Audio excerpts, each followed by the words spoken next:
Let's go, V. Oh no! Alright guys, welcome back to the channel. So in this episode, we are coming off of the fittest experience. We're gonna do a little squat session here. Right now I'm looking homeless. We're just getting warmed up for fall weather. You have to kind of adjust, making sure the body stays warm. So today is the second week of a 5x5 back squat progression. Last week was 64%, this week is 67%.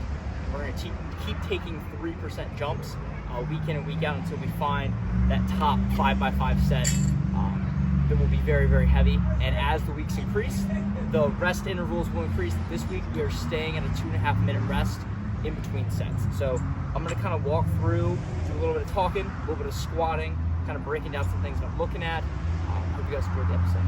Let's do it. Alright guys, so right now I am pulling all of the weights that I will be using.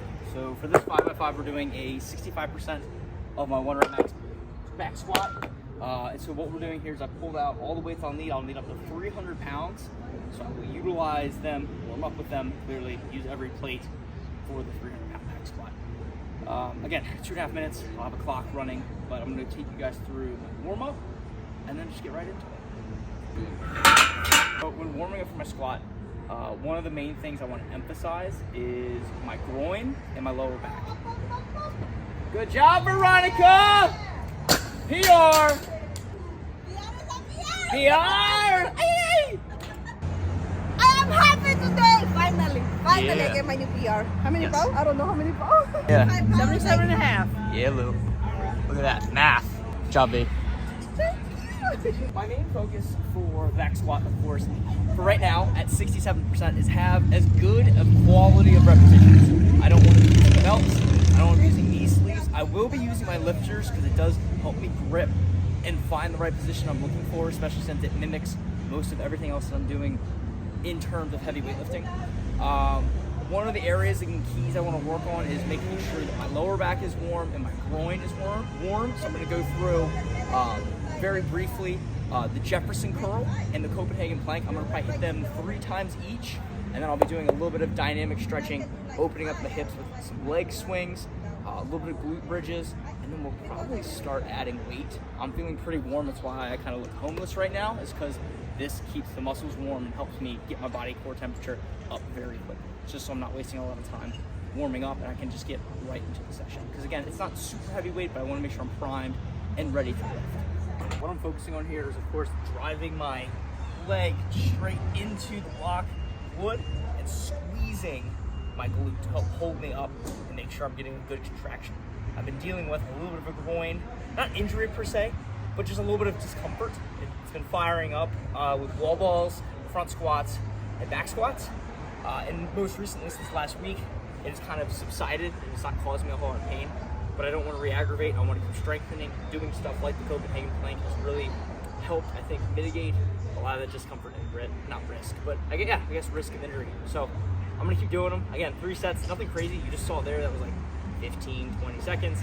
Probably hit 3 to 5 Jefferson curls and then do, a handful of leg kicks for each leg. Also, too, one of the things that I've been throwing into my training is a little bit of this, a little duck walk. Again, just kind of getting the hips all fired up, feeling a little different. Gets the feet a little bit, the ankles, puts in some different positions, really testing my mobility. Hands get closer as I get more warm. And I will kind of start to march and walk the duck. Kenny! Good evening, sir. How are you? Whoa, What's up, you're brother? ready. This is a nice setup. Oh, yeah. Beautiful. I'm ready. Squat time. Oh, yeah. One of the things that I like to focus on, even though it's week 2 of the squat cycle, is even though this weight and percentage isn't the most aggressive or intense session that I will have, I still want to have 25 really, really quality reps. I don't want to take this weight for granted. I want to imagine like as if this is like something over 400 pounds, not 295 or 300 pounds that I will be lifting. So with everything, I was going to preach and practice what I preach, which is take every lift as seriously as you can. Those good quality reps will add up, whether in a 1RM performance, powerlifting meet, crossfit competition, whatever. So making sure I take every rep as serious as possible, make sure the body's ready to go.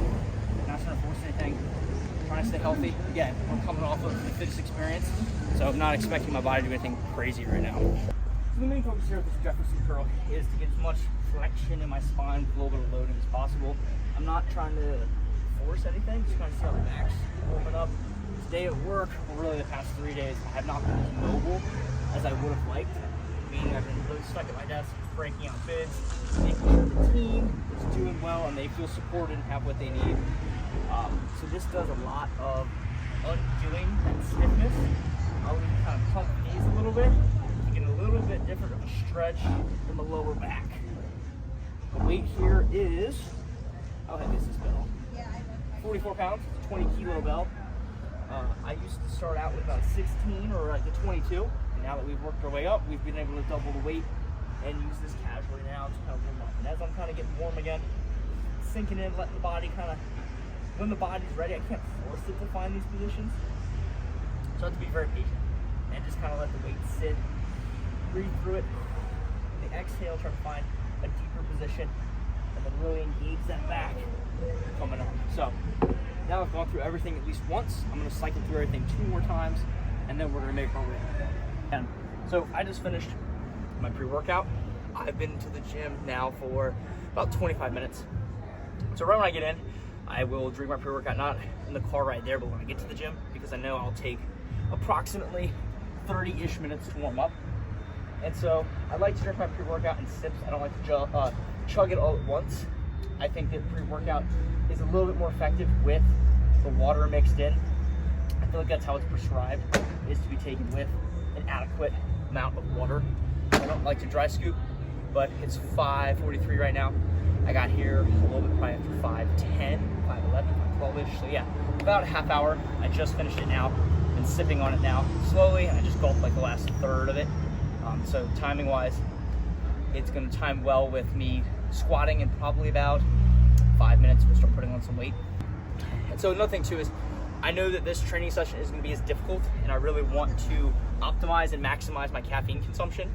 So I haven't taken like a full dosage of 150 milligrams of the pre-workout scoop. I probably took about 3/4, so maybe like 115, 125 milligrams of caffeine. So I try to optimize and maximize that and not let my tolerance get up so high.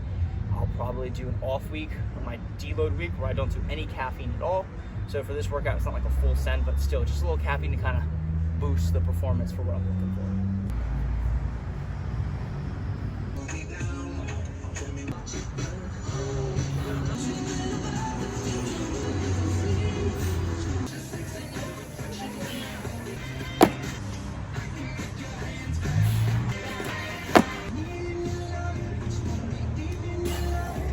So move the camera, trying not to get copyrighted by YouTube. But essentially, yeah, we're feeling great. Legs are feeling good. 275 felt fine, so I have no problem going up to 300. Again, we're going no belt, no knee sleeves, and we're just gonna go right into it. 5x5 at 300 pounds, 2.5 minute rest. I'll have a clock running. And again, nice 25 reps, trying to hit each one. Feel pretty good about it. Let's do it.